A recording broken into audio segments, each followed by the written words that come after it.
World bank के project के माध्यम से हम लोग चार धाम यात्रा मार्ग पर लगभग 10 शेल्टर बनाने के लिए कार्रवाई चल रही है हमारी। उसमें हमने टेंडर कर लिया है, फर्म का चयन कर लिया है हमने। वो फर्म डीपीआर बनाएगी, फिजिबिलिटी देखेगी, कहाँ कितनी आवश्यकता है, टूरिस्ट का फ्लो देखेगी, या आपदा की दृष्टि से जहाँ जहाँ दिक्कतें हैं, जहाँ जहाँ विस्थापन की आवश्यकता पड़ सकती है, या जहाँ ज़्यादा रास्ता बंद होता है, कभी लोगों को अकस्मात रुकना पड़ता है, तो उन स्थानों को चयनित किया जा रहा है। ये जनपद चारधाम यात्रा रूट पे ज़्यादातर शेल्टर बनाए जाएंगे। एक बार जनपदों के साथ हमारी मीटिंग भी हुई है इस क्रम में, और जहाँ जहाँ ज़मीन के प्रस्ताव प्राप्त हुए हैं उसको हम देखेंगे कि जियोलॉजिकल दृष्टि से, भूगर्भीय दृष्टि से ज़मीन कितनी उपयुक्त है और आपदा का खतरा कितना है उस ज़मीन पे है, और बहुत सारे पैरामीटर्स हैं।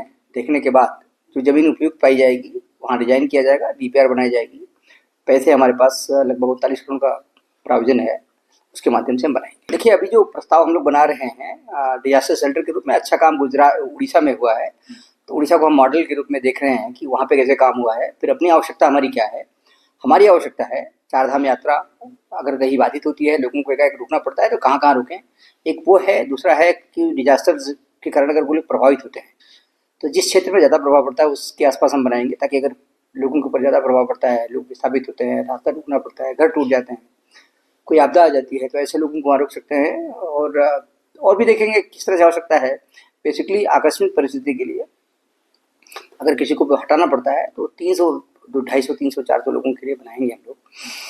और बनाने के बाद हमारा प्रयास होगा कि बाकी समय भी इसका उपयोग होता रहे। उसको कैसे चलाया जाए, क्या नियमावली बनाई जाए, वो भी व्यवस्था रहेगी, ताकि शेल्टर साल भर चलते रहें, कम्युनिटी के उपयोग में आते रहें, समाज के लिए आते रहें काम। उसको देखते हुए योजना बनाई जा रही है। अभी फर्म को चयनित कर लिया गया है टेंडर के माध्यम से। फर्म में अपना आगे की कार्रवाई कर रही है। डेडलाइन तो कुछ नहीं है, लेकिन हमने फर्म का चयन कर लिया है। फर्म जाके ज़मीन पे देखेगी कि कौन से फिजिबल साइट्स हैं। जहाँ साइट्स फिजिबल रहेंगी वहाँ के लिए आगे डीपीआर बनाएगी, जहाँ फिजिबल नहीं है डीएम से मिलते हुए वहाँ दूसरी ज़मीन तलाशेगी, और ज़मीन मिलने के बाद फिर आगे कार्रवाई।